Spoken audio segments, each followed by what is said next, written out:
Менің сол жақ мұрнымда киста болатын, ал оң жақ мұрнымда искривление перегородки. Операция жасалды 20 күні майдың.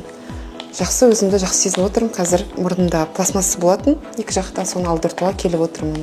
Мұрным жақсы сезініп, то есть ашылып тұр, көрініп тұр уже результатты. Сондықтан сіздерге де кеңес беремін, келіңіздер. Bemorimiz Qozog'iston fuqarosi 40 yoshdalar. Bundan bir hafta oldin burun bitishiga va bosh og'rig'iga shikoyat qilgandi. Tekshirib ko'rilganda chap yuqori jag boshida kista va burun to'siq keskin qiyshaygi aniqlandi va bitta etapda burun to'siqni to'g'irlash va chap yuqori jag boshidan kistani olish operatsiyasini bajarganmiz. Hozir qayta ko'rikka keldilar. Juda ham yaxshi holatda, nafaslari zo'r ochilgan, bosh og'riq qolgan. Inshaalloh bemorimiz burundan erkin nafas oladi va burun bitishidan xalos bo'ladi.